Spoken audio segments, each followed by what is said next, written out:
other things, which I'll cover as we go through. As I've said, it's been 2 hours now. Thanks for those that have hung in. Again, it's been a long, tedious discussion, but I'm trying to cram in as much as I can without overburdening the topic, but at the same time creating this tapestry, bringing the threads together so that you can understand all the different aspects and how they all combine to create the one unified picture of physics that we can go on with and use to replace our current fragmented understanding and to bring everything together. Thanks for your time and your patience, and I'll prepare another lecture which I hope you'll continue through with. Thanks again. Welcome one and all. In this recording we'll discuss the quantization of energy, that is the chopping up or the various ways of rearranging Planck quanta within scalar energy geometries. We'll touch on a number of things, but it all revolves around how energy itself is made up of Planck quantum coins, or mass energy, and how that mass energy has a square root linear momentum,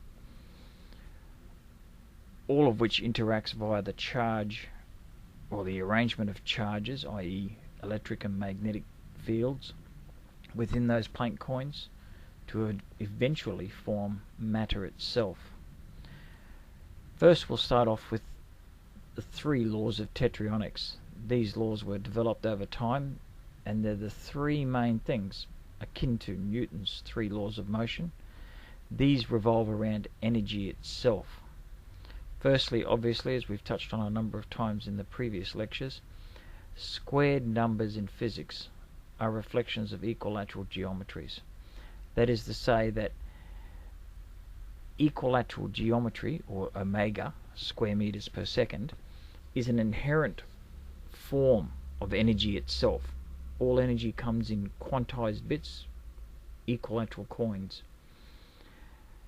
And the equilateral geometry gives rise to the squared numbers in physics, i.e. mathematics, where it relates to physics, is emergent from the geometry, not the other way around. The second law of Tetryonics is that energy, in all its geometric forms, be it mass or matter or energy itself, seeks equilibrium via charge. That is to say, as per Coulomb's law of attraction, opposite charges attract and similar charges repel. I state this law of attraction slightly differently in Tetryonics for reasons that will become obvious in lectures to follow, but I reterm it as the law of interaction. That is, where physics at present sees a push or a pull operating between positive or negative charges, or sinks and sources in electrical theory, Tetryonics reveals via the geometry that this push or pull is actually a push and pull arrangement of Planck quanta within these equilateral scalar fields. So it's better to term it as a interaction rather than a attraction or a repulsion. There's a bidirectional force present and always acting within the equilateral fields. And because of the geometry of the equilateral fields, there's always an excess of pushing or pulling occurring at any one time, depending on the charge of the object. The third law of Tetryonics is that there's no infinities in nature. Infinity is a mathematical term. Basically, I call it a mathematical shrug. It's a way of saying it's a big number, but we don't know how big. Or it's a nebulous concept that's very large. It's a convenient term that's used in the mathematics all the time in order to enable the mathematics itself to be done. But it's not without its problems. Namely that in QED, for example, renormalization, that is the balancing out of equations, the summing back to infinity, to unity, etc., is presented with some real problems because of the presence of infinities. they use renormalization in order to cancel out infinities that are present in the mathematics. These infinities, because of the equilateral nature of energy in Tetryonics, do not exist. We can always say that the v squared in the illustration here can extend out geometrically, because it is a geometric property. This v squared can extend out to infinity, or infinity squared would be more appropriate, because v would be the infinity. This would be infinity squared geometrically. But in reality, any number you chose would have a finite square root, would have a finite geometric property, and a finite number of constituent quanta within that field. So therefore, infinity itself you'll never find in Tetryonic work. It doesn't exist. It's just a nebulous way of saying we don't know how big. Tetryonics, we know exactly how big, how much energy, how much momentum, how much mass any object has. We know how fast it's going, therefore we can calculate via the math exactly how many Planck quanta are in the field of motion and in the matter topology of the object concerned. These three laws are omnipresent throughout Tetryonics. We don't deviate from them. They are there, and they provide the initial groundwork for how nature brings about the physics we see, be it with radiant mass energies or with standing wave matter. And by standing wave, I just mean mass energy that is circulating in a n-tetron topology. That is to say, in the case of a proton, there would be 9 tetrions. They are not moving, although the energy, the mass energy, momenta within them is obviously still moving around from electric to magnetic forms in order to form the material topology of matter itself. And the charged fascia bring those objects together. Forces applied to them create kinetic fields, kinetic energy and magnetic moments. As we've discussed before, with energy itself, and the scalar being the equilateral triangle made up of smaller Planck quantum coins, is created through the summing of odd number Planck quanta, or bosons. Remembering, of course, odd numbers represent bosons in Tetryonics. Squared numbers are equilateral scalar fields. So in order to create any squared number scalar field, we must sum together in sequence odd numbers. 1 and 3 is 4, which is 2 squared. 1 plus 3 plus 5 is 9, which is 3 squared. 9 plus 7 is 16, 4 squared, and so on. So each quantum level forms, that is, reading left to right or right to left, makes no difference. Each quantum level, transverse level, forms a W charged boson. And these W charged bosons sum together to form scalar energies, which have an equilateral form based on the omega, obviously, at this stage. The interesting part is that scalar energy, that equilateral geometry, can be divided in two directions, not only transversely, but also longitudinally. Now, to keep a clear understanding of what is transverse and what is longitudinal with respect to a equilateral triangle, we use the linear momentum, the square root of the scalar energies. A transverse measurement is always at right angles to the linear momentum. So whichever direction the linear momentum may have been pointing in this direction, from the top to the bottom right of the page, in which case the transverse would have been that direction. In this case, it's going bottom to top, or top to bottom, and the transverse is left to right. We can in addition to the transverse, we can obviously also chop that wave up, or the scalar energy, longitudinally. That is collinear with the linear momentum in the same direction. So it's no longer right angles, but it is up and down with respect to the linear momentum. And these longitudinal dissections of the scalar energy are also quantized energies. But if you look carefully, you'll see that we have 1, 2, 3 as numbered across the bottom. Whereas we had odd numbers transversely, we have even numbers. Well, actually we have a normal distribution. 1, 2, 3, 4, 5, 6, 7, 8 increasing, then decreasing 7, 6, 5, 4, 3, 2, 1 to this side of the scalar energy triangle. Whereas these numbers sum up to 64, these numbers also sum up to 64, but they're a completely different pattern. We'll touch on this more as we go through, but suffice to say that there's a transverse and a longitudinal dissection of scalar energies that's possible, along with obviously the square root linear momentum of the scalar energies.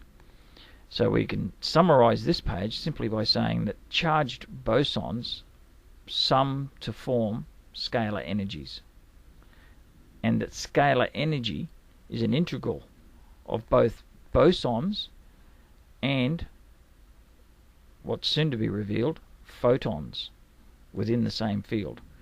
In the case of photons, obviously photons are two Planck quanta units themselves. That is to say that they have a positive and a negative charge within them. You can see it most clearly here, where two bosons come together. That is a rhombic geometry, and it forms a photon, in which case the numbering on the bottom would change slightly. But either way, even if that numbering was changed to even numbers, 1/2, 1, 1.5, 2, 2.5, 3, 3.5, 4, and then descending back down to 1/2, it would still, well, in that case it would sum up to 32, which is half of 64, because 64 Planck quanta create 32 photons. The geometry is giving us the answers of what's going on. The geometry is giving us the structure, or the omega geometry more appropriately, is giving us the structure and the geometric rules in which mathematics has to obey to give us this, to give us the quantum levels, the scalar energy, and the normal distribution of photons within that energy.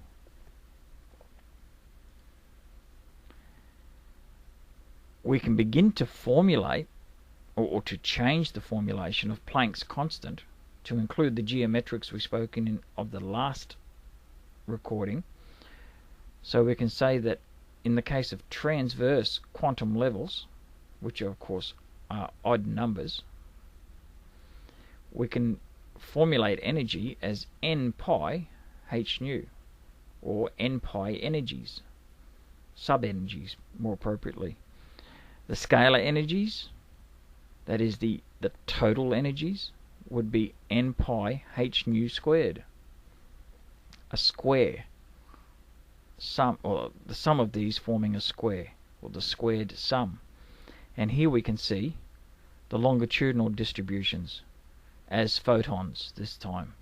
1/2, 1, 3 on 2, 4, which is, or 2, which is 4 on 2, 5 seconds, 3, which is 6 on 2, 7 on 2, 8 on 2, and then decreasing again. So you can see that distribution pattern along with the square root linear momentum that I often talk about. So Planck quanta are defined in Tetryonics, a quanta as a single equilateral triangle of Planck electromagnetic mass energies. They're normally measured, strangely enough, transversely, whereas photons, even though they're made up of transverse opposite charge bosons, are measured longitudinally. If you were to try and measure this in groups of 2, even numbers, transversely, you wouldn't make photons, even though they are opposite charge bosons, and mathematically 2 Planck quanta equals HF, no matter which way, whether it's plus or minus this way or plus or minus that way, mathematically it would seem to make sense to say it's a photon. In fact, it's not. Side by side in the transverse direction, coupling of bosons results in a neutral boson. You have plus and minus charge bosons and a neutral boson in that direction. Whereas a diamond shape, up and down longitudinally, forms a photon. Something you'll come across as we do further discussions. So the number of Planck quanta in any scalar energy can be given as nh nu, or n pi h nu, if you want the full geometric expression of it, which is the same thing as hf, or n pi hf divided by 2.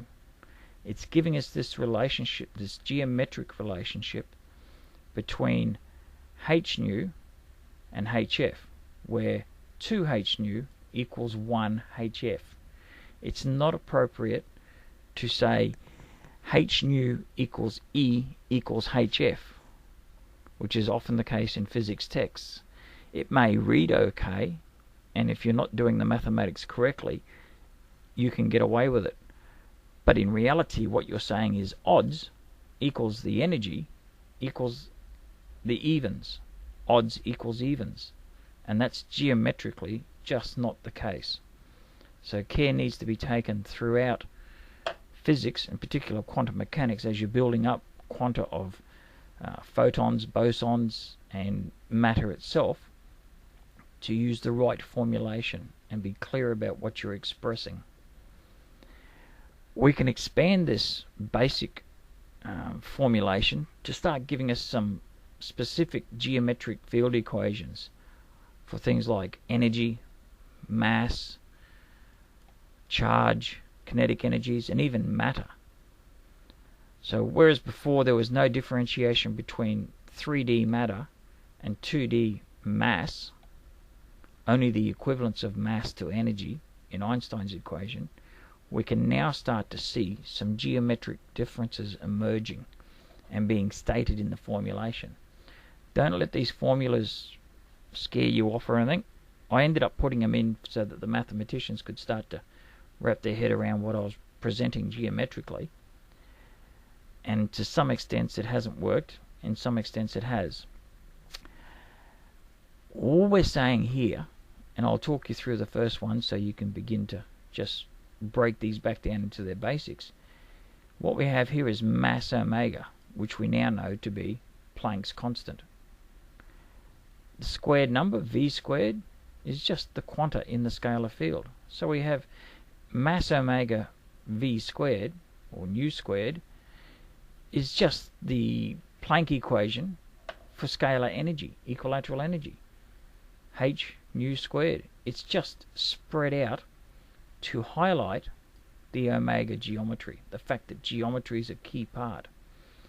And if you remove that omega and just look at mass of Planck's constant by velocity squared this time, which produces exactly the same geometric energy, we can then say mass velocity squared gives us energy, and the square root, mass velocity, is momentum. So that mass omega v squared in this equation, which is epidemic throughout Tetryonics, is simply a way of writing equilateral energy in terms of mathematical and geometric formulations, so that you can see Planck's constant, you can see the number of them, that they form a equilateral scalar geometry, and that geometry can be related back to mv squared, or even the square of mass velocity itself, geometrically. So you could replace all of this with energy, which then changes this equation just back to saying energy is equal to the number of Planck quanta, or the number of energy quanta within it. How many triangles makes up a larger triangle, is simply the way it's saying. This is the geometric form over on the right hand side. This is the geometric form of that same equation. You can see we have mass, we have omega, we have velocity squared, nu squared, velocity, and you can see the subpartition of the energy itself as smaller equilateral triangles.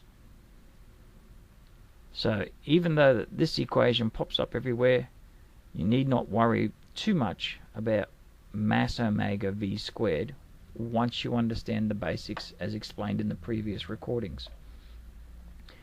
Moving down to the mass formulation for energy, remembering again that mass is just energy divided by the square of the speed of light, or mass by the square of the speed of light is energy, and we've geometrically formulated this before as this in geometry. The only difference between energy and mass in the formulation is this part here. What is this part here? Those familiar with physics and electromechanics will see that it is simply the electric permittivity by the magnetic permeability. Epsilon nu by mu naught. Multiplying the two, you get a value. To cut it short, the value is 1 over c squared, the inverse of c squared. What is the inverse of c squared from previous lectures? C squared is the spatial coordinate system. The inverse is the triangle. It's the electric and magnetic permeability of any region of space. So it's the EM field that's present when energy tries to propagate. By defining a spatial coordinate around the energy that we started with, we can now measure the speed of propagation of that energy, the linear momentum, if you like.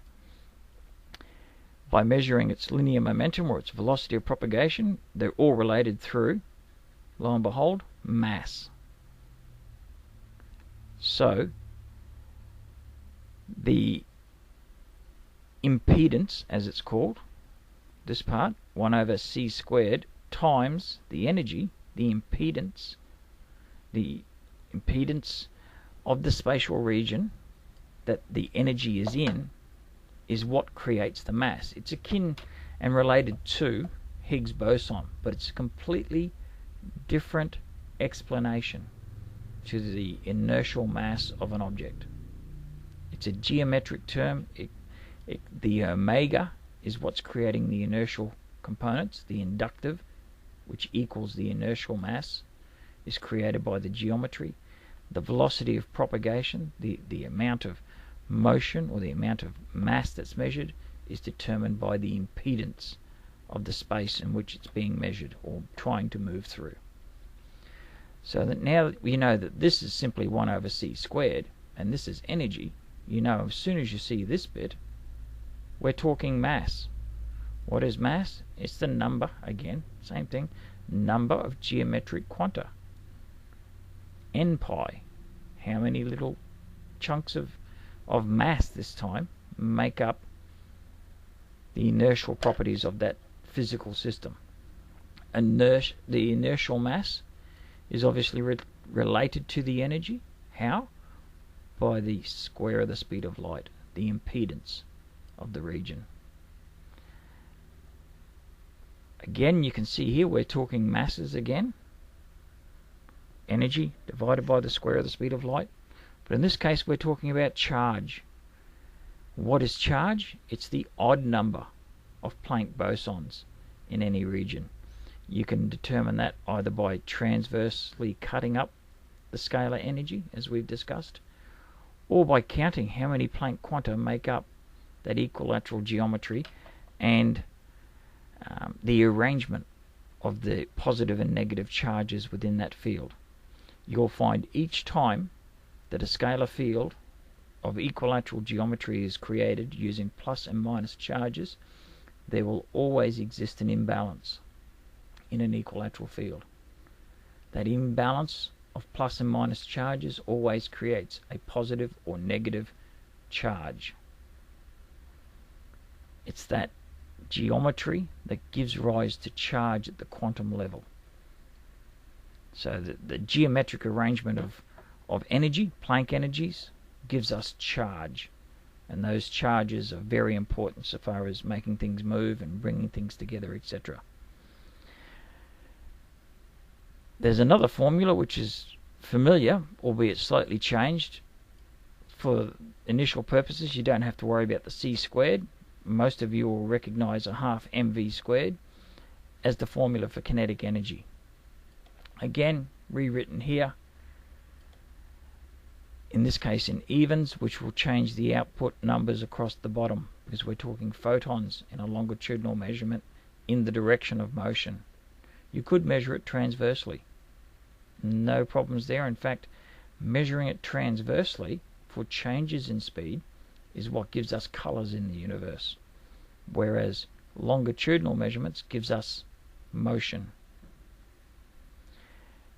The only slight difference we do here is that I use a capital M, a half capital M by the velocity squared, because whereas modern physics talks a half mass squared, velocity squared, that's a bit too generic. We need to state that it's half of the mass of the matter. It's the matter, the energy content of the matter topology by the velocity squared that's important in determining the kinetic energy. The formulation is still the same. I use a capital M to emphasize the fact that it's matter in motion as opposed to mass. It still is, in the strictest terms, matter is a form of mass in motion, but it's a matter is a topological form of mass geometries in motion. Here again, we're starting to see why it's important to choose your words and to understand the core basics and be able to differentiate between mass and matter and topology and geometry, because they're key words I use over and over in order to imply a certain meaning to these explanations and to what the geometry is showing us. You can see obviously here highlighted is the electric field of the chem field. The matter is quite distinct from the kinetic energy field. I term them chem fields. Kinetic energy, magnetic moment fields. Chem, K-E-M. The important part that's often referred to as the kinetic energy is the electric component, remembering that the electric component is what creates acceleration. The linear momentum of a particle resides within the electric field. It's the square root in the direction of motion. At right angles extending out from the particle in motion, right angles to its motion, is the magnetic moment. As a particle that, for example, an electron at rest has no magnetic moment. It has no kinetic energy or magnetic moment. So you would have just an electron sitting here with no chem field. You apply a force. That force gives linear momentum, increases the velocity, half the mass of the matter by the square of the speed of light, gives us a chem field. But it's not, well, the half is just the kinetic energy component, the electric field in the direction of motion. Electric fields accelerate. At a tangent to that, because we can't make a diamond-shaped field. If we did, and you tried to center it, you would find that the linear momentum is in both directions, and the particle would be at rest. The offset field, chem field, must have a magnetic component as well as an electric. The geometry dictates that wherever there's an electric, there is a magnetic dipole. So once the particle has a force applied here and it moves in this direction, it has a kinetic energy field with an associated linear momentum. The linear momentum is the square root of the scalar field, and that scalar field must also have a magnetic dipole, or a magnetic moment as it's called. So the electron standing still is just an electrostatic particle doing nothing. No magnetic moment you can measure. As soon as you do measure, it possesses kinetic energy, linear momentum, and a magnetic moment. The magnetic moment suddenly appears. This simple statement completely undermines relativity theory so far as the moving magnet conductor problem, which is what instigated relativity. The v squared on c squared is just a measurement of the number of quanta, which is proportional to the velocity. They're one and the same. As the velocity increases, the number of Planck quanta within that field must increase in order to achieve the linear momentum required. So v squared per c squared, where c squared is the spatial region, it's just the region of space that you've chosen to measure the physics in. And what you find is, as you increase the velocity, the number of quanta per spatial region, v squared per c squared, changes. This is familiar to those that do relativity as the relativistic Lorentz contraction. As a particle moves faster, it gets Lorentz contracted. That is, that the wavelength must decrease as the velocity increases. But as Tetryonics shows us, this particle of matter is not changing. It remains the same. What is changing is the number of quanta in this chem field. So it's this portion that's having the mass contracted. The matter is not mass contracted. This remains the same. It's what's termed Lorentz Invariant. The chem field, the energies, or the mass energy, momenta in the chem field, is what relativity is describing, not the matter. Relativity does not differentiate between mass and matter, whereas Tetryonics does differentiate, and it does so geometrically via geometries and topologies. And that brings us to the final equation, which is 4n pi masses, because we have energy per c squared. 4n pi masses can either be a flat mass energy geometry, or if it's folded correctly, it can form a matter topology, where the mass energy that would normally radiate out in the direction of its linear momentum is forced to circulate endlessly around within that matter topology.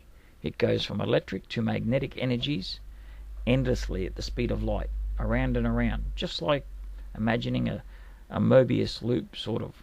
It just circulates around in the charged surface, or the charged matter topology of the matter particle itself, so that the particle exists with these charged fascia, and the electromagnetic energies of those charged fascia are continually moving, but the material particle itself is not moving at all. It's what I call a standing wave. The mass energies are in motion, but it's creating a stationary piece, or a stationary particle, stationary piece of matter. Hence why I use that terminology. It has different meanings in electrical mechanics and different meanings in physics. That's the meaning I use for standing wave. It is a wave that is propagating around and around continuously in one spot in order to create the impression of a solid material object. We can use the preceding information on the preceding lectures about mass energy geometries and 3D material topologies to bring about a unification of sorts. using nothing more than the equilateral geometry of Planck's constant. This equilateral geometry, or omega, lets us now, just as we do with a piece of paper, define that mass energy is a flat form. Mass is a flat form of energy, or energy per c squared is mass, and energy per c to the fourth is matter. It's a different equation, as you note. mc squared equals E, capital M c to the fourth equals E.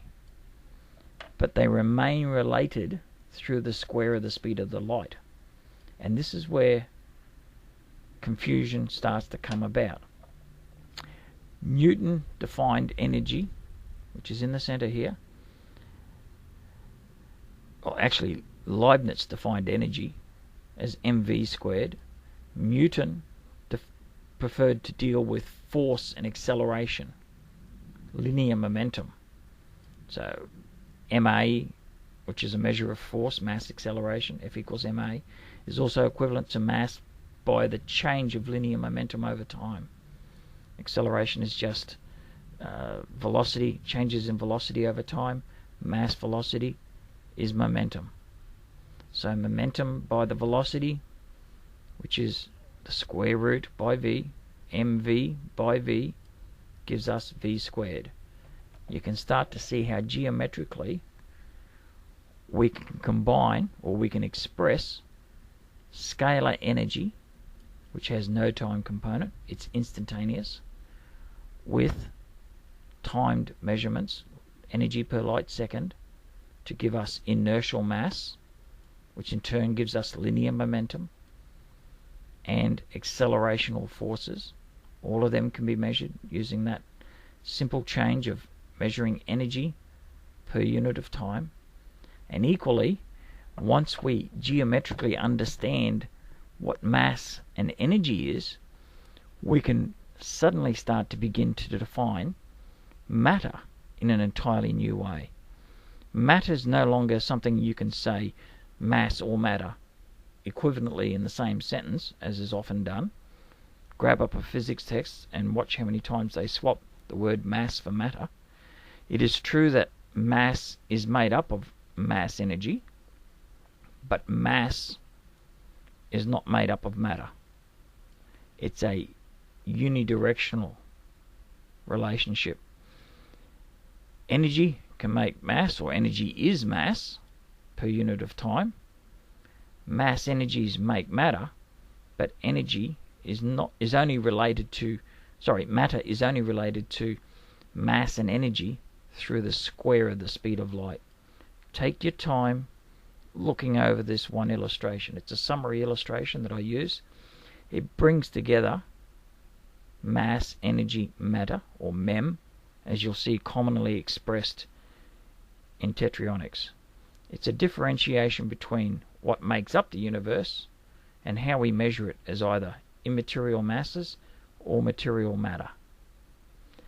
And those definitions are key to wrapping your head around many of the things I'll be explaining as we move along.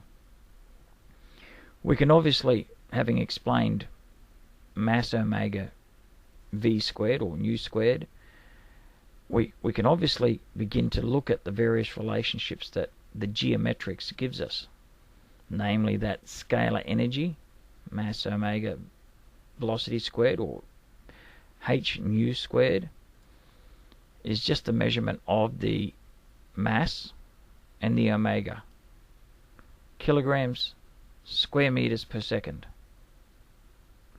Or another way of measuring it is via the square root, kilograms meters per second as opposed to square meters per second.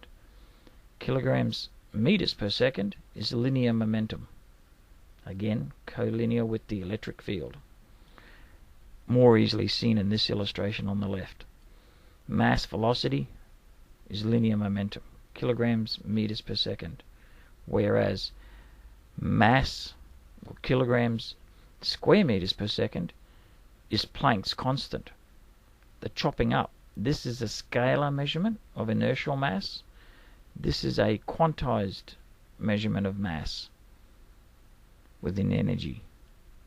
They're both related to energy through the square of the speed of light, the light second, the impedance of the spatial coordinate system. Obviously, if the linear momentum is the square root of the scalar energy, the square of the linear momentum equals the scalar energy. Be very careful with that. When it comes to energy momentum conservation in relativity mechanics, they tend to square the mass as well as the velocity. M squared V squared equals E. That is not correct. mv squared is the correct, because the scalar mass remains. It's a scalar feature. It's not a quantized feature as such. It's only quantized when it's mass omega. This is why setting up the foundational definitions of mass, matter, etc. are so key.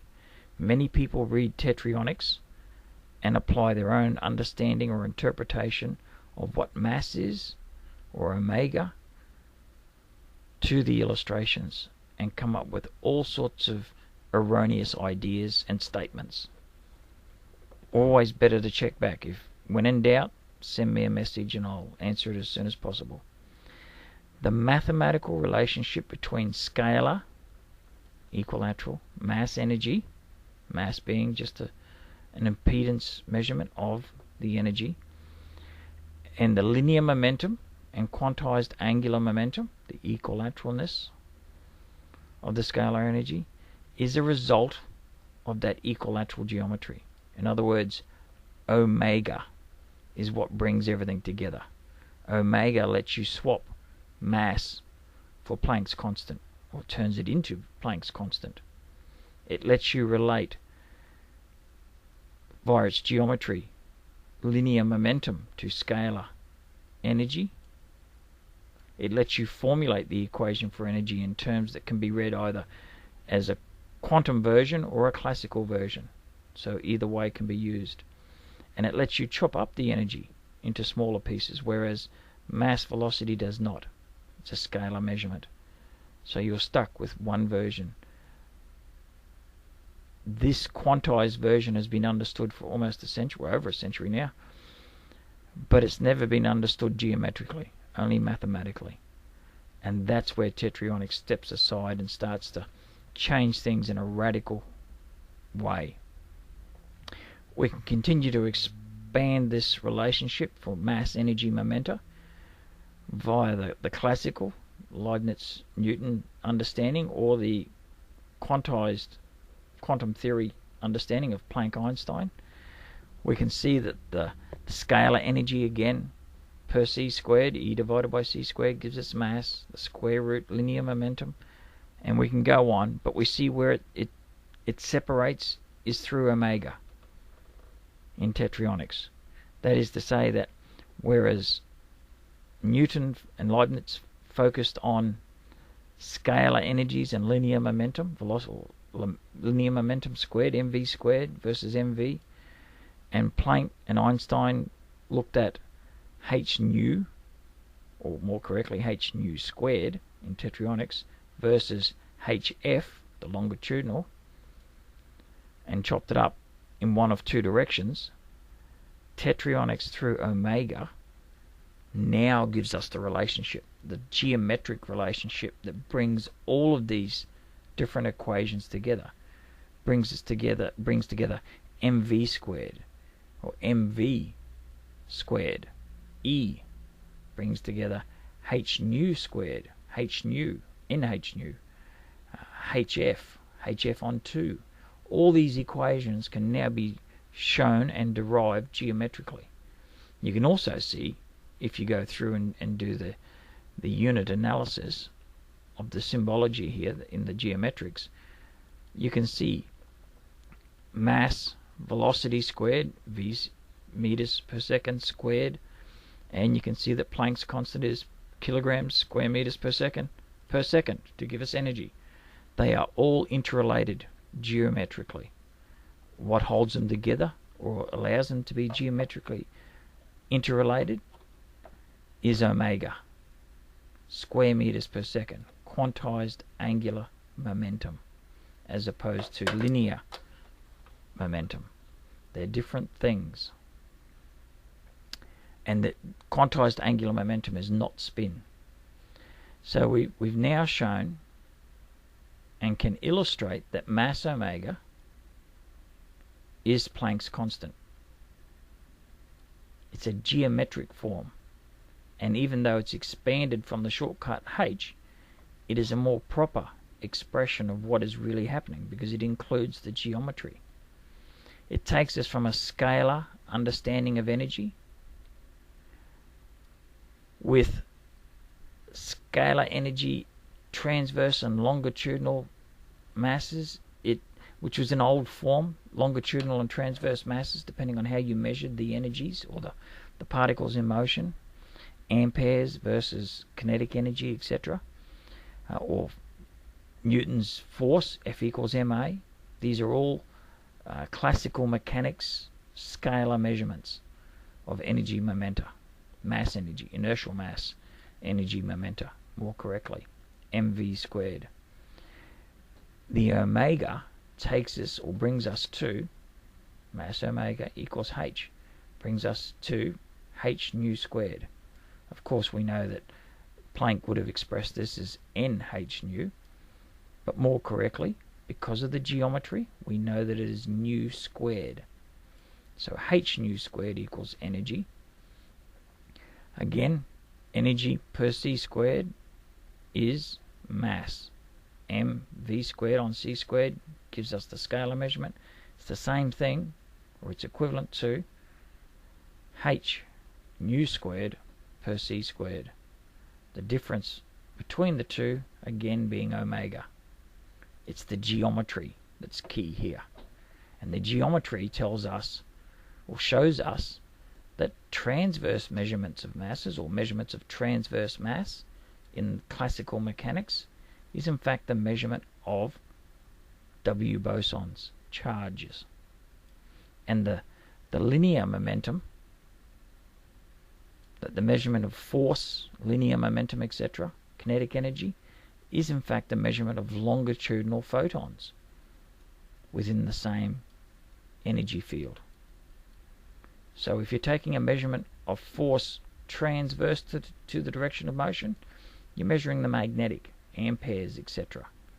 Transverse masses, bosons, charges, because charge is determined by the magnetic dipole, north-south versus south-north, positive versus negative. Whereas the longitudinal is a measurement of the linear momentum, the acceleration, the force applied, equaling the change in linear momentum over time, mv over t. And they're measurements of photons as opposed to bosons. These are all key points, but they're all interrelated by omega, or more appropriately by the geometry, omega being just a mathematical term, whereas the geometry is what's key. In fact, in version 1 of my work, the PDFs, you'll see that omega is actually expressed as alpha. I was unaware of omega being, or quantized angular momentum, that should be expressed as omega. So second version of PDFs corrected that. So you can see Tetryonics does evolve and change over time. These illustrations are out of my meme work and version 3 PDFs, as they'll be when they're released.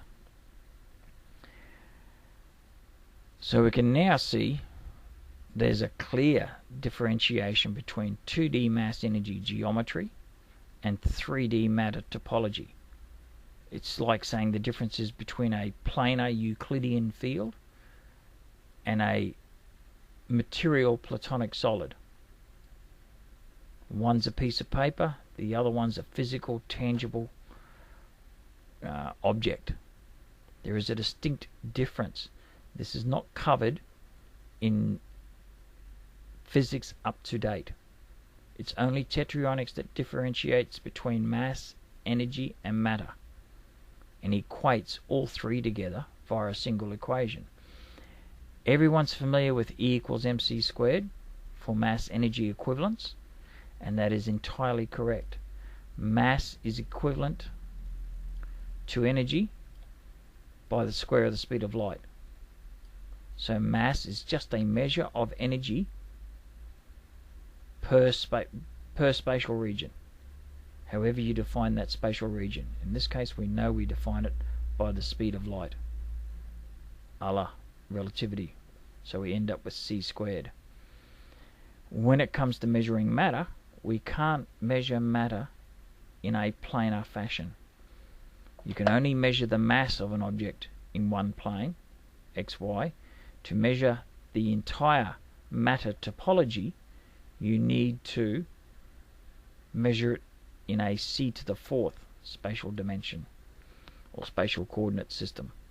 That is to say, light seconds squared versus light seconds, c to the fourth versus c squared, which gives us an equation for matter and energy. Matter is equivalent to energy by the square of the speed of light squared, c to the fourth. Matter is obviously then related to mass, again by the square of the speed of light. You can see how this begins to get a bit complex, particularly when no differentiation is made between mass and matter as a word, or in the symbology. Often matter is written with a lowercase m, or mass can be written with an uppercase m in physics texts. This needs to stop, because there is a clear difference between a planar sheet of energy versus a material topology, a solid. Tetryonics differentiates it with a capital M. It also expands Einstein's mass-energy equivalence to a mass-energy-matter equivalence through the square of the speed of light. That is to say, very briefly here, we end up with E equals mc squared equals capital M by c to the fourth. Think about that one.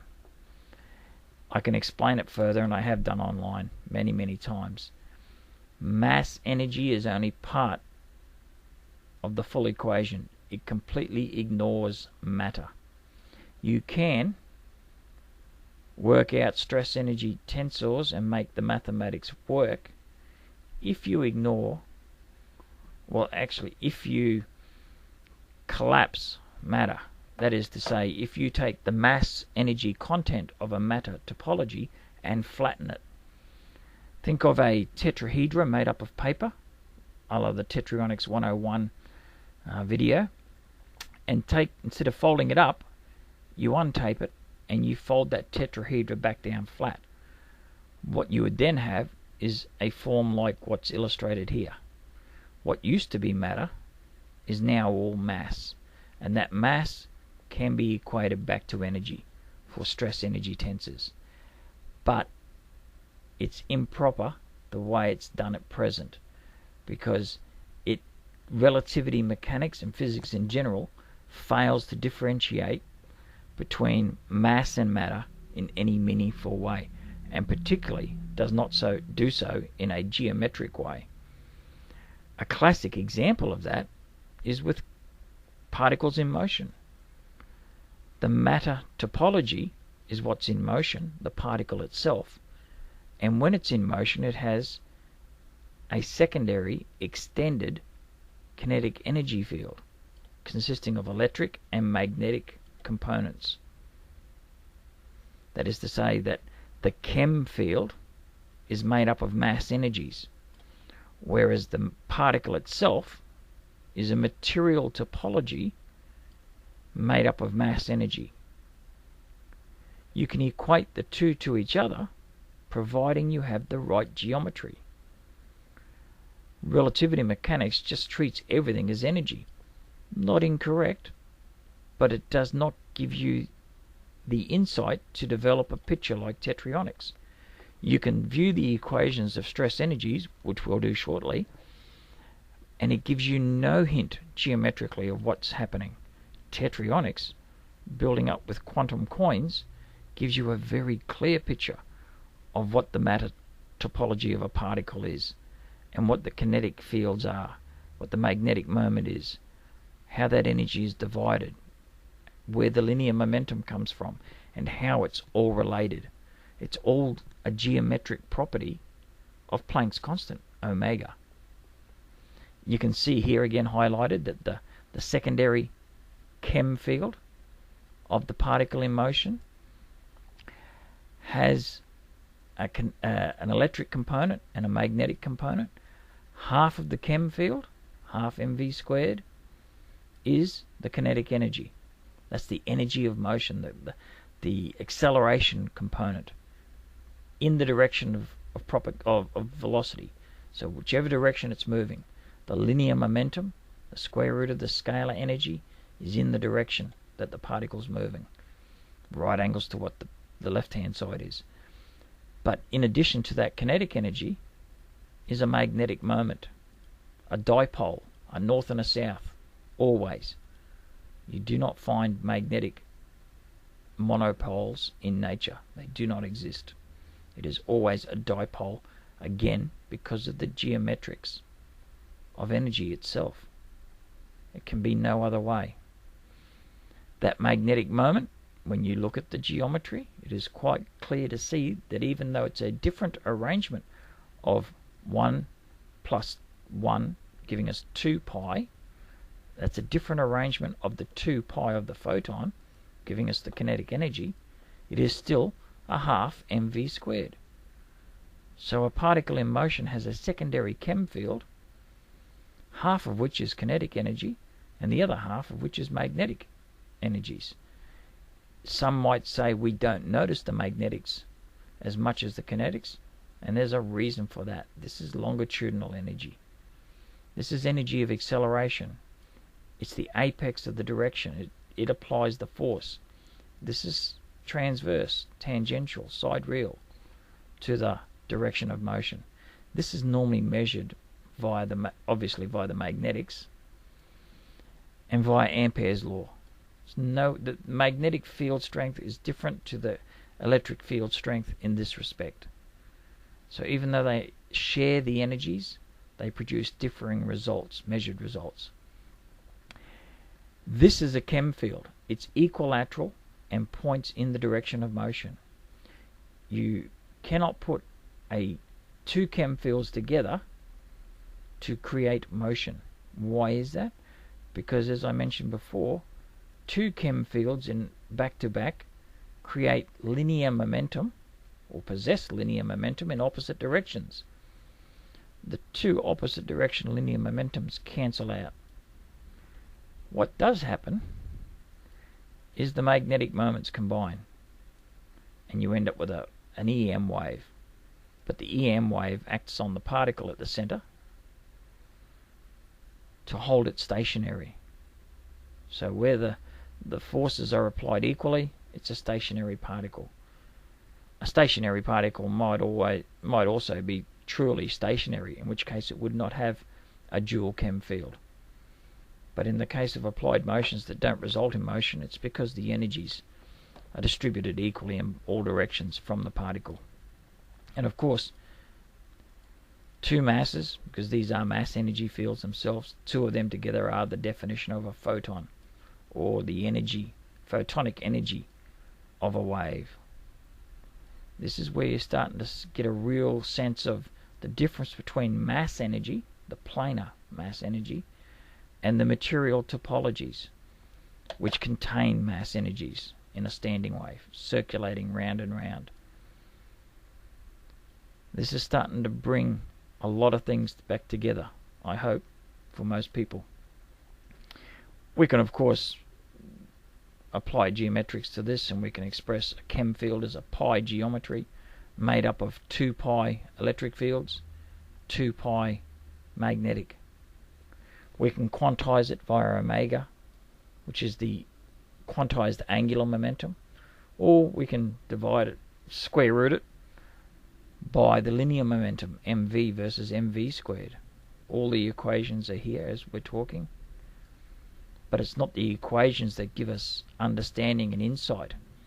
It's the geometry that gives us immediate understanding of what's going on at the quantum level. We can see that there's a kinetic component, which is a photon of electromagnetic energies, and there's a magnetic dipole that results from a force being applied on a particle. If a particle was sitting there, as I've highlighted, and a force was applied to it in the direction to the right of the page, the particle would move collinear with the linear momentum, with the kinetic energy pointing in the direction of motion, and tangential or transverse to that direction of motion will be a magnetic dipole, magnetic moment. So far as the kinetic component of chem fields, you can call them photons. They accelerate. They have their own magnetic moment, of course, when you look at them closer, but the photons make up the electric component, whereas the magnetic moment is made up of bosons, transverse quanta.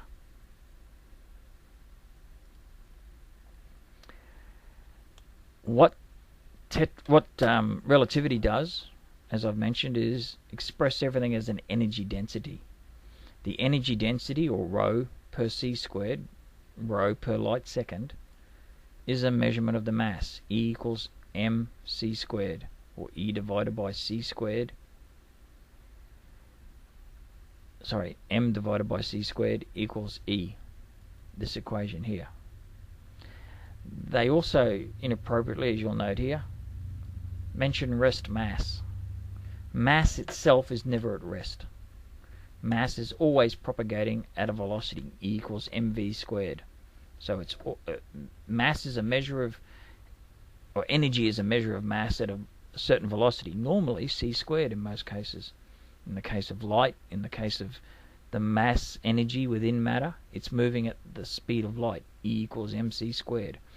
This is what allows relativity to say an energy density of matter is the release of energy. It's not.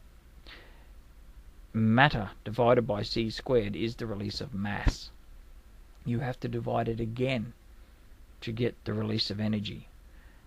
There's a relationship. The mathematics creates a confusion in amongst it all. The geometry, I hope, will start to bring out the difference between mass, energy density per light second, versus matter, energy density per light second squared.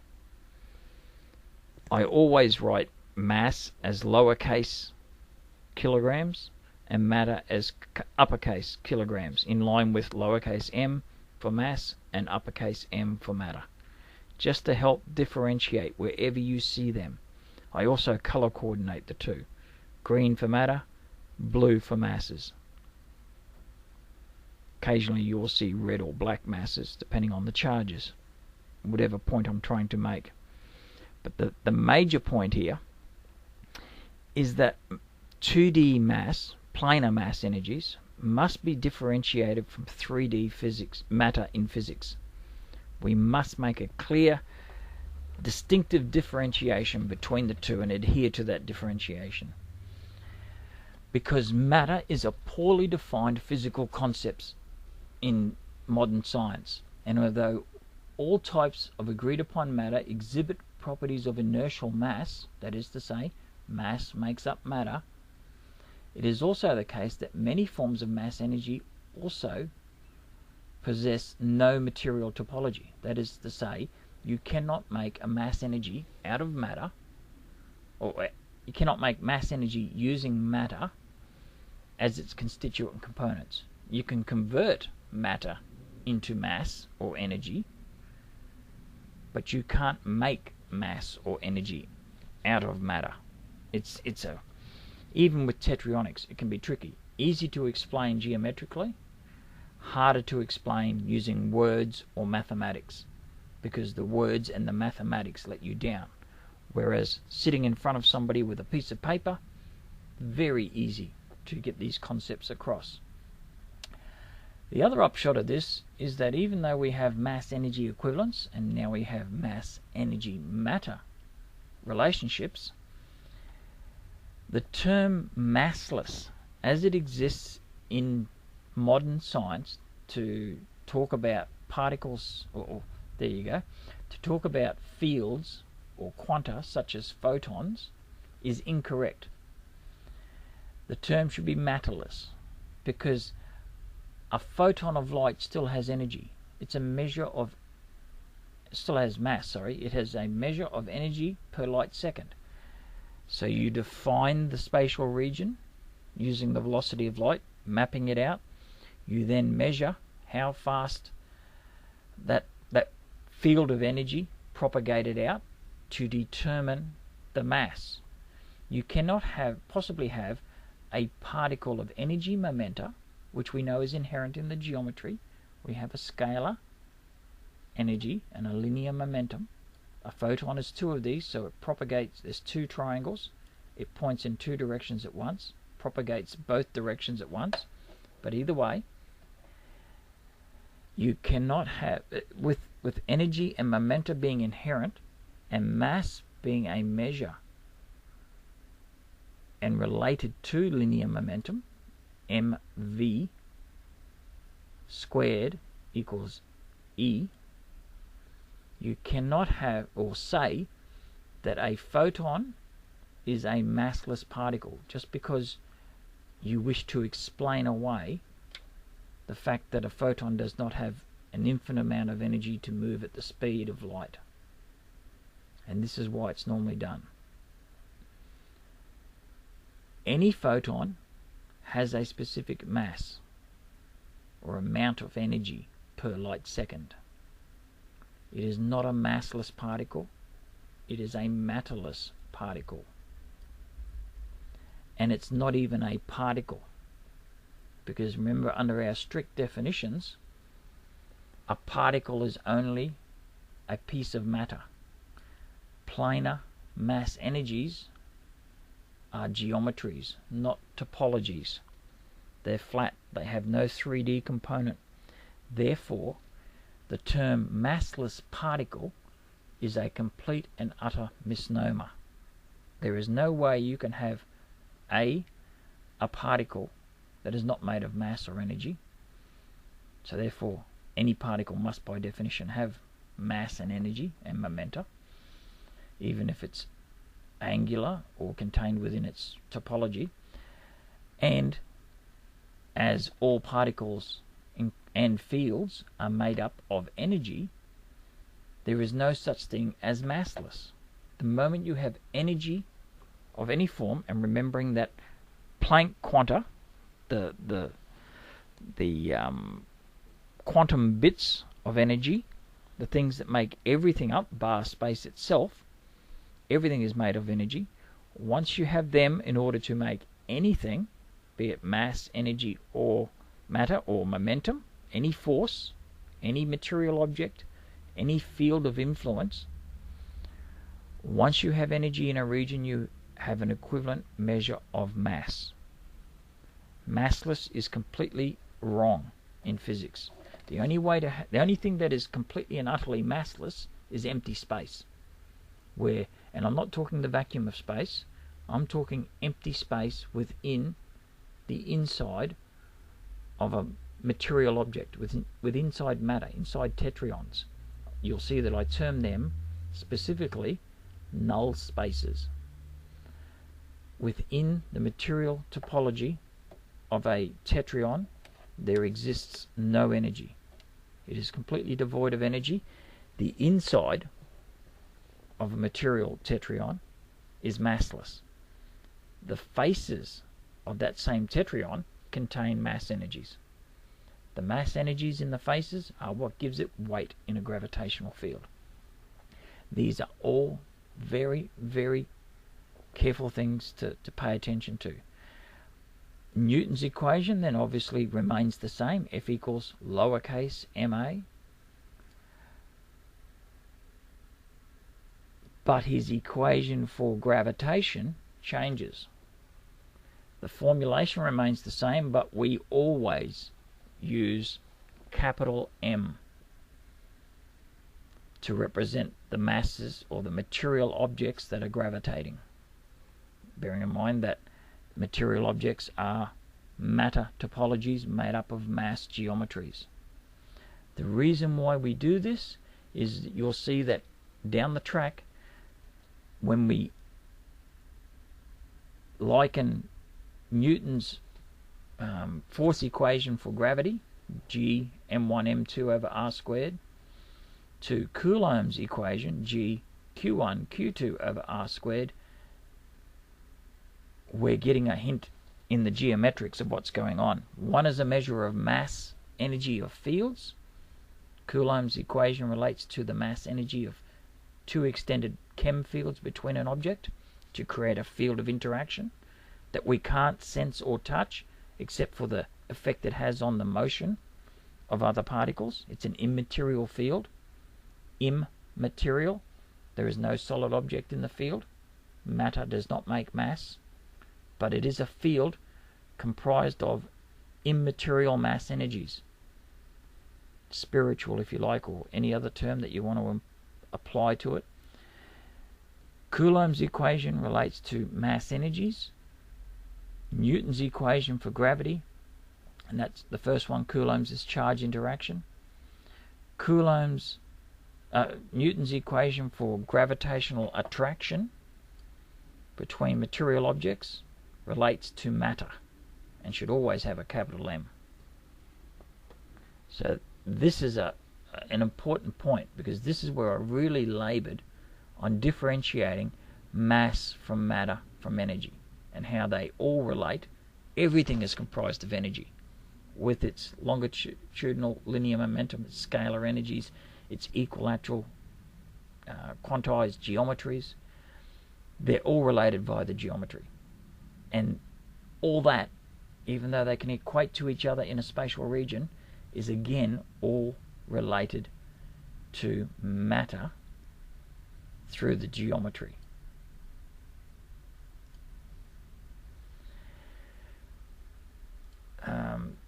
Just as a final point there, just to try and summarize it, I suppose, the words massless and material are probably the key ones, or immaterial and material are really key, because they help bring home the point that the distinction between geometry, topology is a real concept. It's not just a term, it is a physical aspect of physics.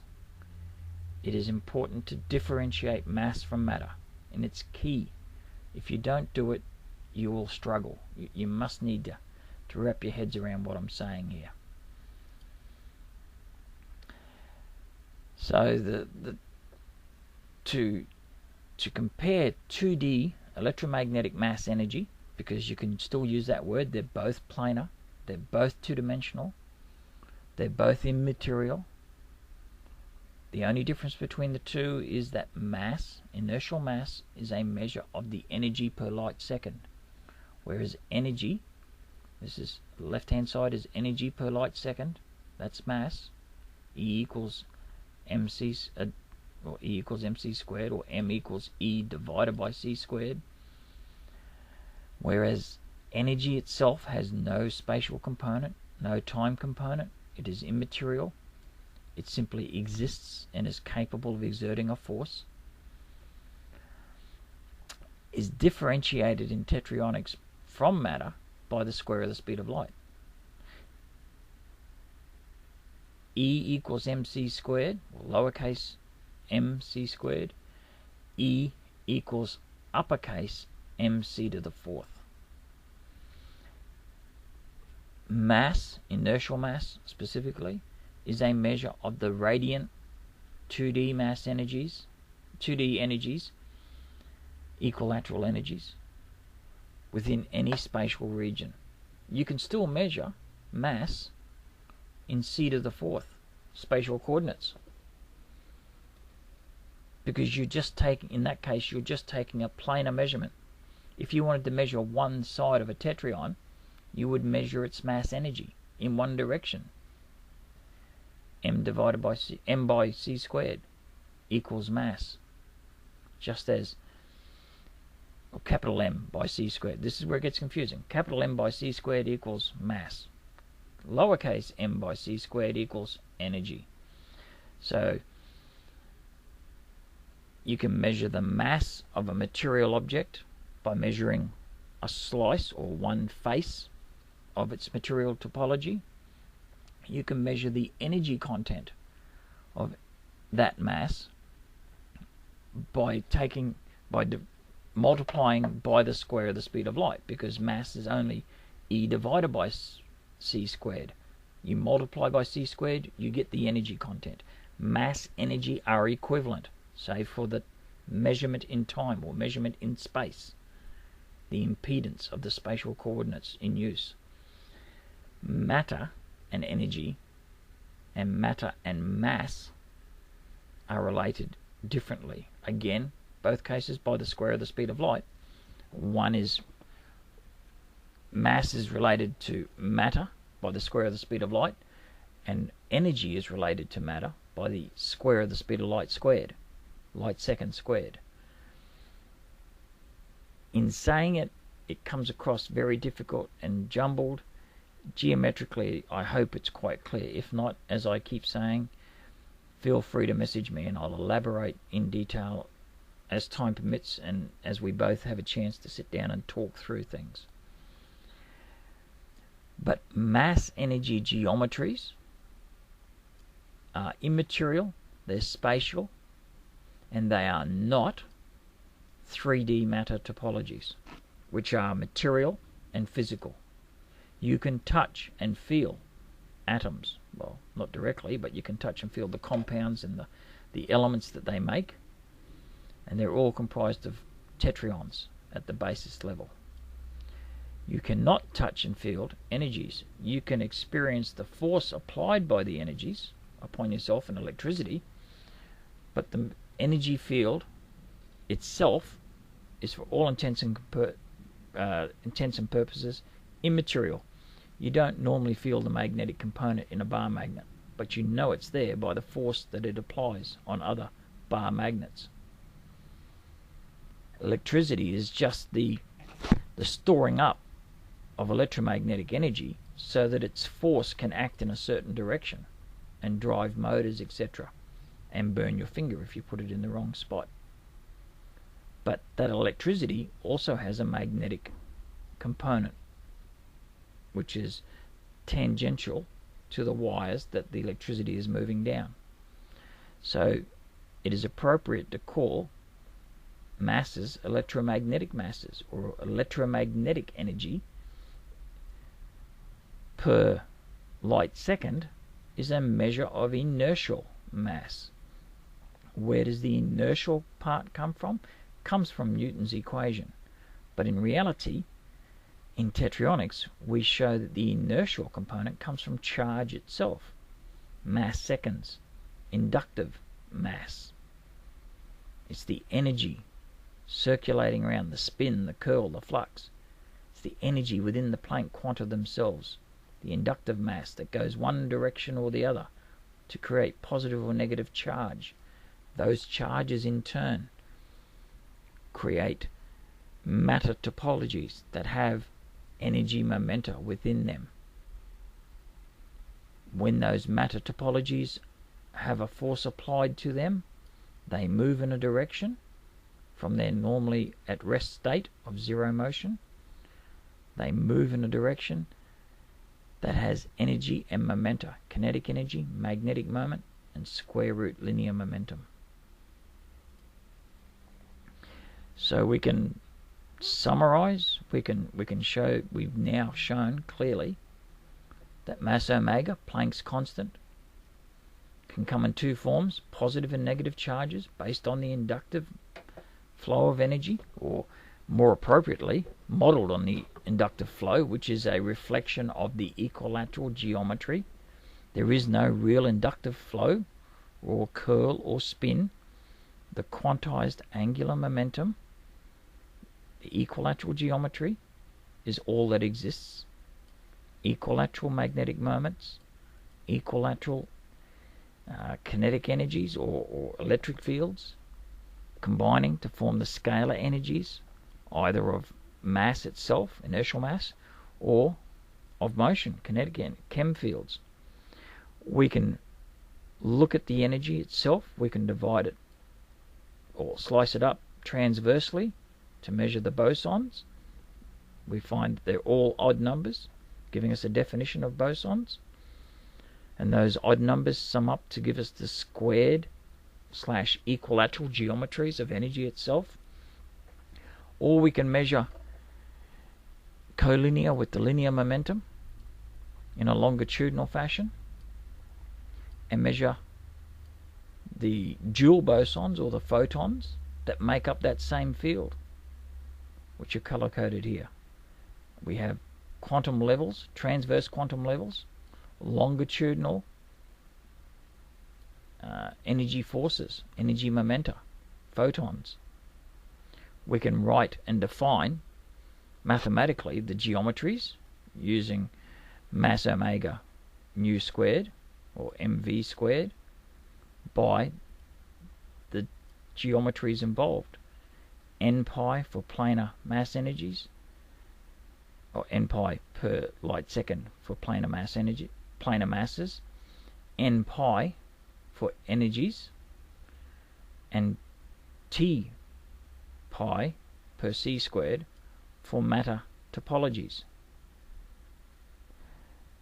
Be very careful you still don't confuse the term mass for matter.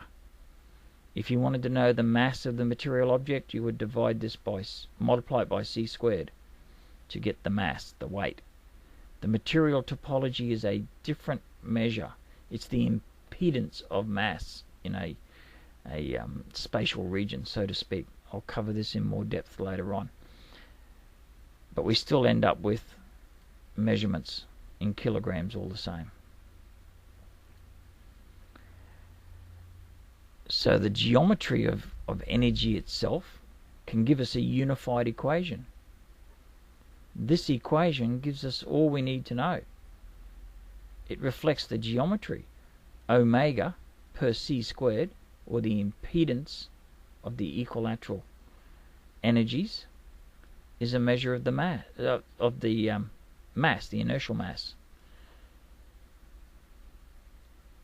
E divided by c squared is mass. Omega per c squared, is the charge. It's the charge distribution per light second. Energy, as I've mentioned, is without a time component, no spatial component. It's just a measure of the ability or the propensity of a system to do work or exert a force. We measure bosons as 1 pi masses or mass energies, again reflected there. We measure photons as 2 pi mass energies or 2 pi Planck quanta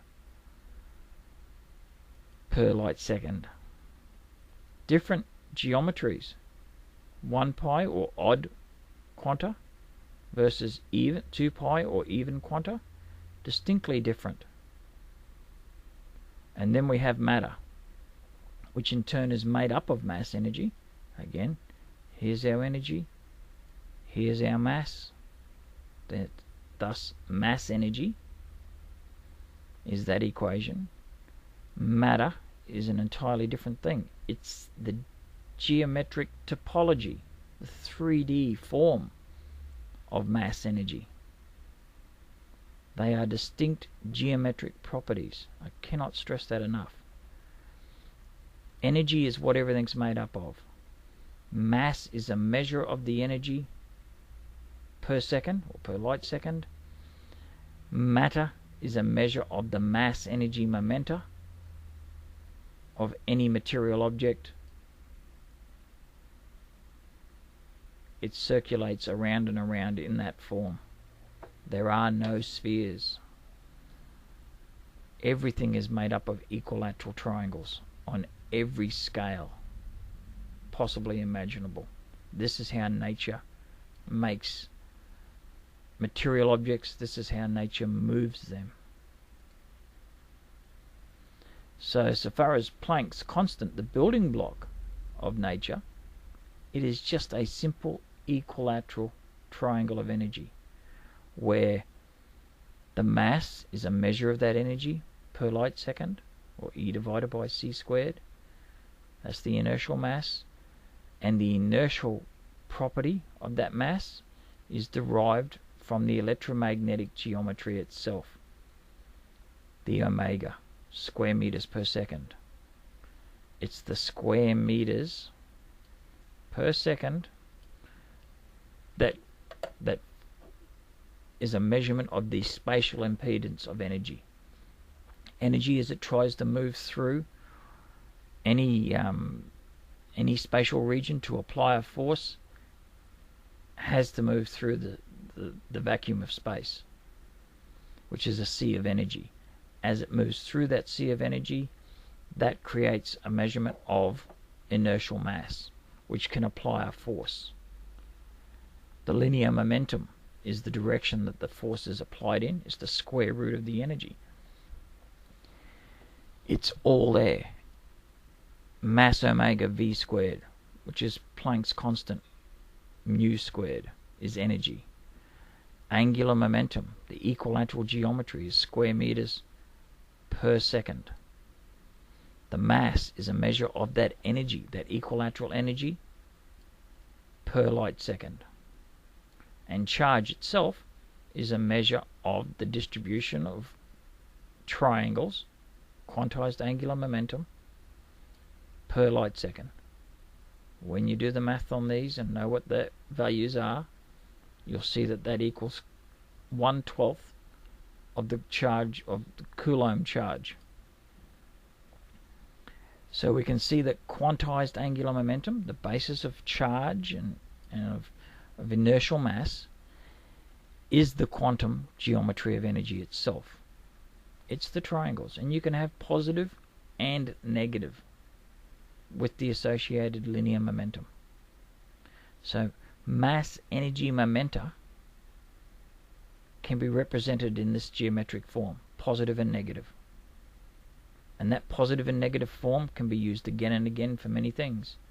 You can put a charge here and a charge there. Within that field you have Coulomb's law. You can put a material object here and a material object there. You then have Newton's law of gravitation.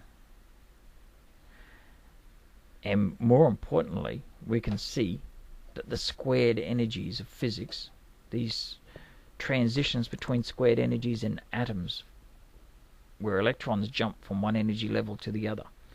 How do they jump from the energy level to the other in a specific amount?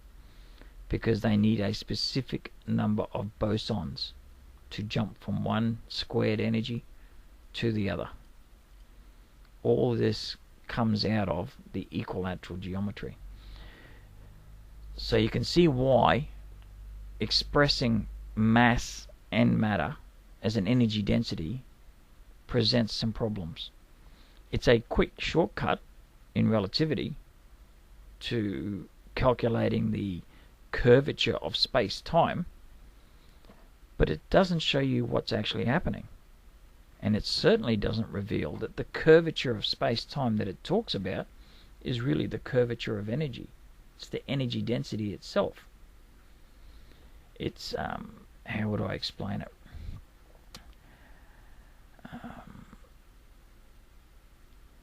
Think of the electromagnetic field around a material object. The more energy you have, the denser, the more inertial mass you have around that object. The harder it is for things to move through it. The more light will be bent. It's the curvature of the actual EM fields themselves. It's how much the EM fields can curve a ray of light in this specific example. And in the case of matter, that curvature forces the energy to go round and round in circles. You can express mass and matter as an energy density as long as you do it correctly, because they are not one and the same thing. you can flatten the matter topology or calculate its mass and then express it as an energy, but you can't convert everything into energy and then expect to understand what matter is, because matter is not a property of mass or energy. Matter is the result of mass and energy in a particular geometric form. Tetryonics allows us to model this form and then combine those forms to create all the periodic elements, peptides, stars, galaxies, planets, etc. But stress energy tensors do not. All they allow you to do is to calculate the motion of a photon through an electromagnetic field that surrounds a material object. It does not differentiate between the mass of the electromagnetic field and the mass energies of the matter itself, and it particularly does not show that there is no mass energy within material topologies, and that understanding is of key importance to understanding what gravity is. You can see here illustrated the stress energy density as it increases. It goes from N1 energy to N2 to N3 to N4 through to N8. In each case, the energy quanta increases, the Planck quanta within them, H according to H, excuse me, H nu squared. So energy level 2 has 4 Planck quanta. Energy level 3 has 9 Planck quanta. Energy level 8 has 64 Planck quanta. So the mass energy of a material topology always changes according to the square, or in a squared energy manner. Another way to term these mass energy densities, if they were radiating out into space, would be to call them electromagnetic field densities. Where they exist as part of the matter topology, i.e. a charged fascia, they will be more appropriately termed Higgs bosons, because it is these charged fascia and the number of Planck quanta inductive loops, mass omega, in each one that determines the inertial mass of each material object. The more mass energy, the more Planck quanta you have in each charged fascia, and most material objects have 25 squared, 625 as a generalized number per charged fascia. The more energy you put into the charged fascia, the more mass the matter has. The heavier that matter becomes. Hence why lead weighs more than, say, silicon, because it has mass energy topologies, matter topologies whose mass energies are higher. The energy density per light second squared for lead compared to silicon is greater. It has not only, silicon has N1, N2 energy levels, lead will have N1, N2, N3, energy, possibly N4, can't remember the number, energy levels. These increased energy densities in their charged fascia make the matter particle heavier. But relativity, because it doesn't differentiate between charged mass fascia of matter and the mass energy geometries of EM fields, cannot tell you anything about where gravity comes from at the quantum level. It can model a region of space based on how much energy is in that space, but only generally.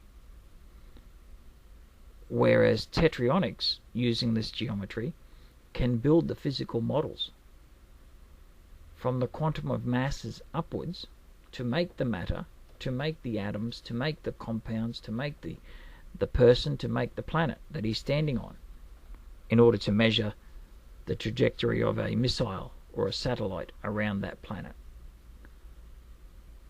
Because Tetryonics is a bottom-up approach to building and modeling the universe as nature does it, versus the top-down approach of the suite of modern physics theories that exist now, Tetryonics is superior. It's not only superior because of the geometry, it's superior because it's a unified theory. I've applied this through chemistry, physics, biology, cosmology, even music, and Tetryonics comes out time and time again. It is a unified theory. Why? Because it's based on equilateral energy geometries, just like nature. You can relate it all back in a general sense to energy densities, but it does not give you the geometric picture. Using the geometries, we've already shown how we can unite Planck's quantum work and Einstein's quantum work with bosons and photons back to Maxwell's work with electromagnetic fields. We show that it's two Planck bosons, 2 nu, that equals a photon. Two charges that create a neutral charge. And those neutral charges in turn can combine by their electromagnetic charge geometries to form a wave of a wave of fields, not particles. You can see how hard it is to get out of habits. A field of photons. Those photons all possess linear momentum and geometry, quantized angular momentum, which can be measured as charges and expressed as a spin, a curl, a flux again. But as we increase the number of bosons and photons in that field, or bosons or photons in that field, we do so in a rigid geometric form, h nu squared, or 2h nu squared in this case for an EM field,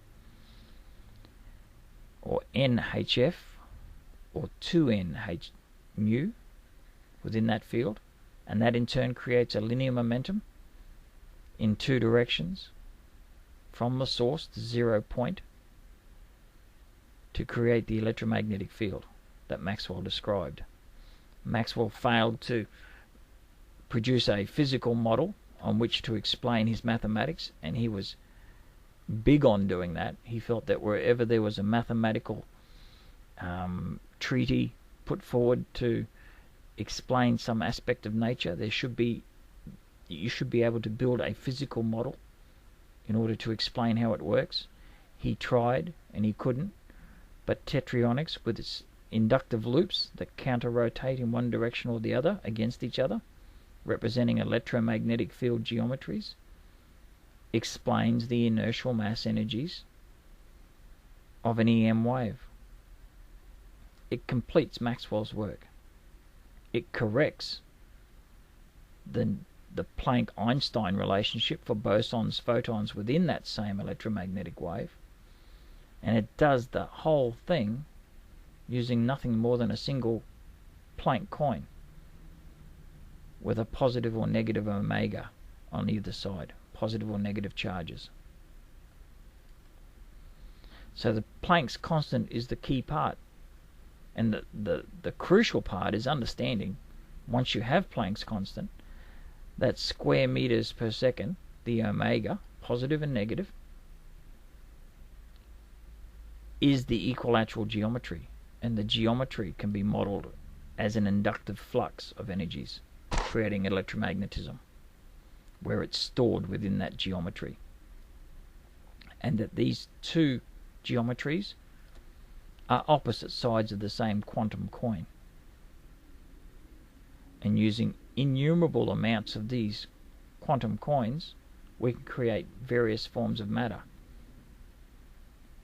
For example, in the case of hydrogen, where we have an electron and a proton coming together via their immaterial fields of force, charge, coulombic charge, to combine to create a neutral object, there are in fact 2.2512 by 10 to the 23 quantum coins making up these two subatomic particles.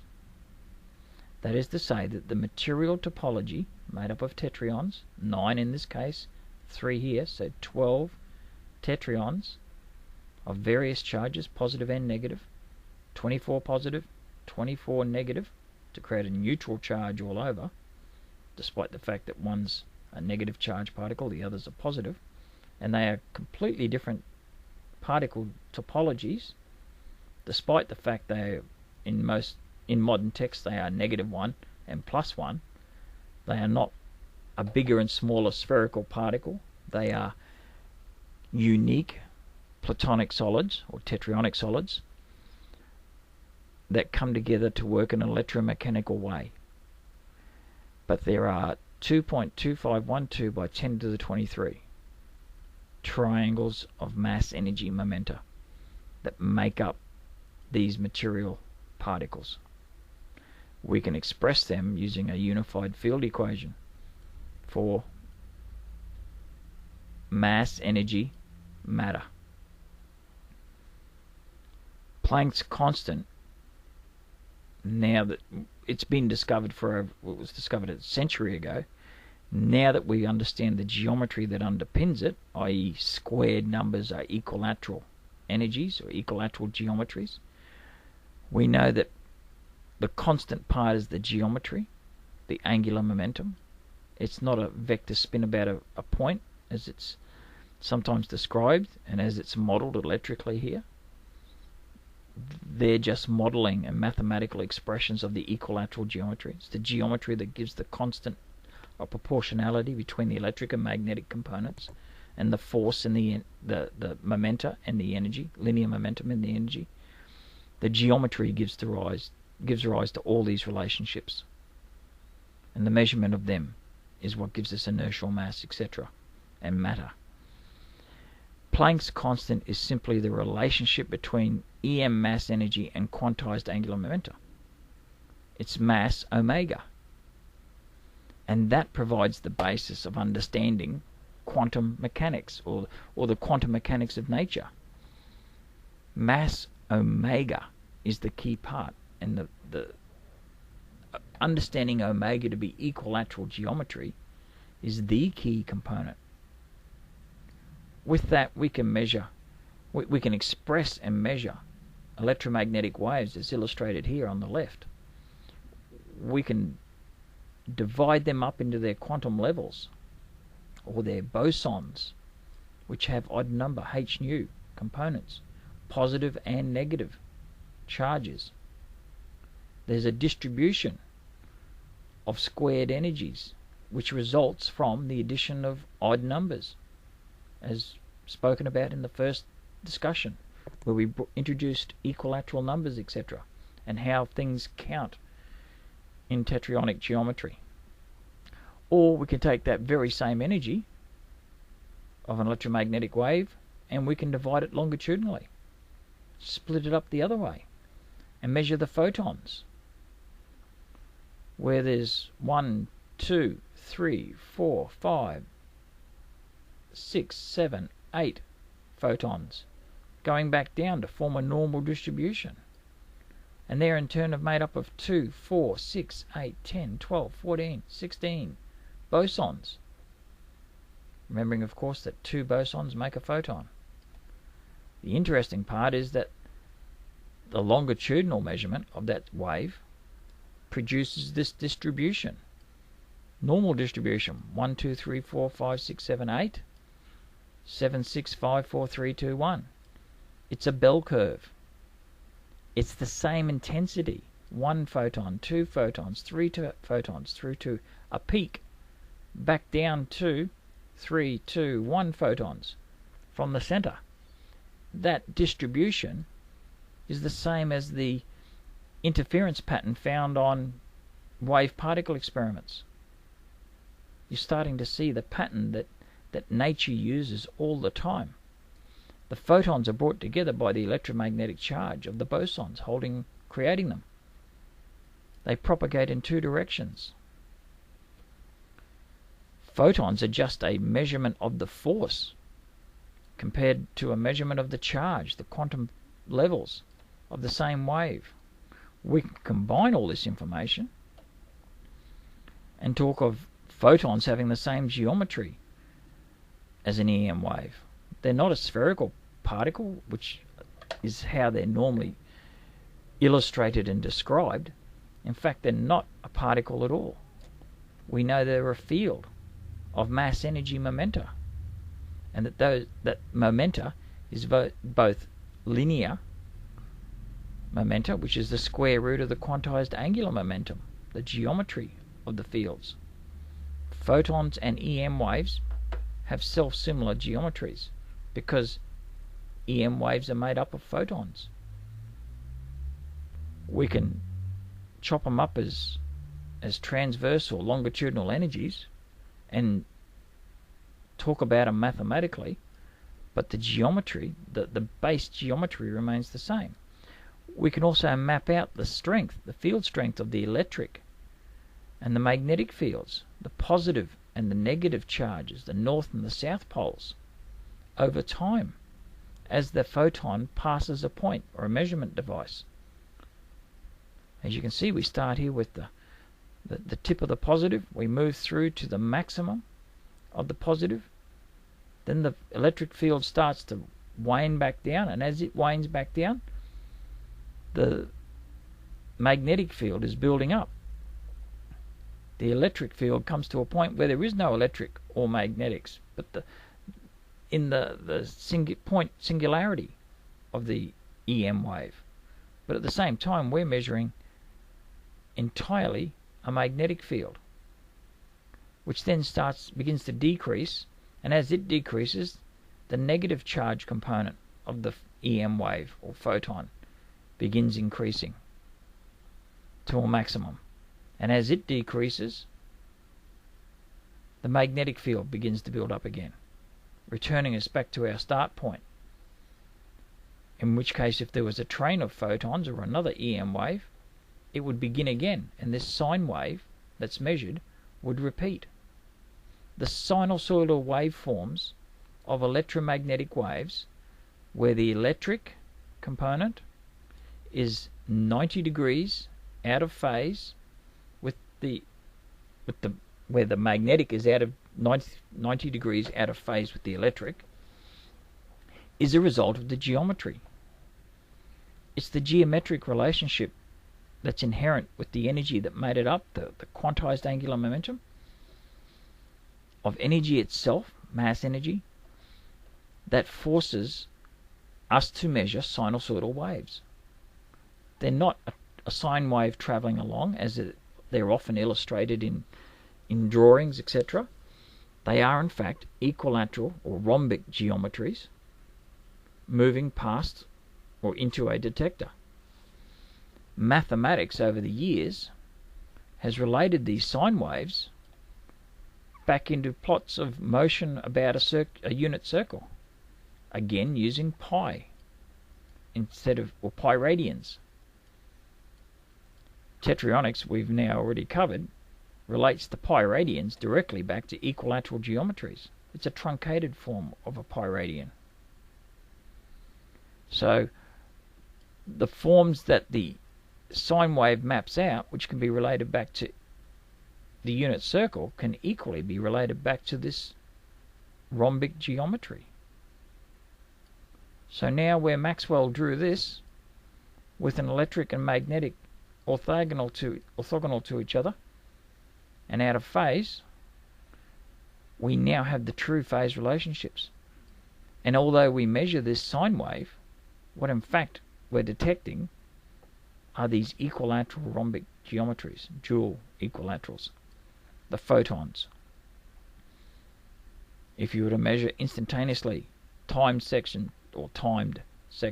of that EM wave, you would be measuring the quantum levels, and you would, given fine enough measurement tools, add those energy snapshots up to create a squared energy level, which could be related back to the frequency of the wave. all the properties that mathematics attempts to describe through circular geometries, unit circles, etc., can be related back to equilateral geometries. Even more, things like Euler's equation and Euler's identity, where e to the I pi equals the square root of -1, which is an imaginary number. You can't have a square root of a -1. No number will make the -1 by squaring it. It's called an imaginary number because it's impossible, so they think. Here we have a negative charge. We know the scalar field of this negative charge is a squared number. We know the linear momentum is the square root. Oh, that gives that linear momentum, that makes it the square root of a -1 charged field. The square root of -1, and all of Euler's equations, his identities, etc., all the beautiful equations that mathematicians drool over and say are so beautiful but can't explain, are in fact nothing more than a mathematical description of the geometry of photons, or the electromagnetic fields of photons within a EM wave. All the electric magnetic components, the sine, cos of the electric and the magnetic, 90 degrees out of phase, stem from this rhombic geometry. And the rhombic geometry of a EM wave is filled with smaller rhombic geometries of photons, which are made up of dual bosons. Another big mystery solved. Euler's equation and identities were describing photons in nature. So we can summarize all that we've talked about so far and say that mass, energy, matter can be drawn this way, particularly mass, energy, momenta. Matter, we would have to draw the tetrahedra geometry coming into the center here if we wanted to highlight it. But in the case of mass, energy, momenta, we can measure Planck's quantum levels as electrons emit energies between emit spectral lines between squared energies in atoms, or we can talk about the work function needed to remove that electron from the atom by applying a force of a certain energy, which then creates the linear momentum to create the force that pushes the electron out of that atom. They can all be drawn geometrically. So mass, energy, momenta is all here. What ties it all together? Omega. And I know I labour on about it, but it is crucially important. Omega brings everything together. Once you understand it, it represents an equilateral geometry. We know that energy is h nu, nh nu in the case of Planck's formulation. It's also equal to hf, but these are odds, these are evens. Quantum levels versus longitudinal photons, bosons, photons. They're all aspects of the same thing. And you could replace the omega with sigma to represent Schrodinger's wave function, because the probability distribution is there. 1 through to the maximum, down to 1 again, creating the interference pattern. It's all inherent in the geometry. And of course, all those aspects can be combined. We can sum all the odd numbers up to give us the square, or squared number, 64. 1 plus 3 plus 5 plus 7 plus 9 plus 11 plus 13 plus 15 plus 17 gives you 64. Equally, 1 plus 2 plus 3 plus 4 plus 5 plus 6 plus 7 plus 8 plus 9 plus 9 plus 7 plus 6 plus 5, right down to 1, gives you 64. Another way of expressing that is to say whether you measure this scalar wave, or the energy, transversely via its bosons or longitudinally via its photons, They all sum, each individual photon and boson sums to give unity. Another way to say that in quantum mechanics is to say that the distribution of photons gives unity. Probabilities are the square of the amplitude being the linear momentum, the square root of the energy. Obviously, it's going to be, if you count it, there's 9, so 9 squared is 81. I might have misspoke the number that they added up to before. Often I use 64s, not 81s. But either way, doesn't matter what number it is, this will always sum to a squared number, and the distribution longitudinally will always sum to that number, or to unity in the case of the bell curve, the normal distribution. And the odd numbers, bosons, will always sum up to give us the square, or the squared number of the scalar energy. And the linear momentum, the amplitude of that, the ability to exert a force on an object, the amplitude of that EM wave, or in this case boson, squared gives you the probabilities. 1 in 81, 2 in 81 chances of finding a boson. There's 9 in 81 chances of finding a boson at this point of the wave if your detector is spread across here. This distribution is the interference pattern. It's the arrangement of photons that we're detecting at the photon detector. And all those, the number of all the bosons / photons in that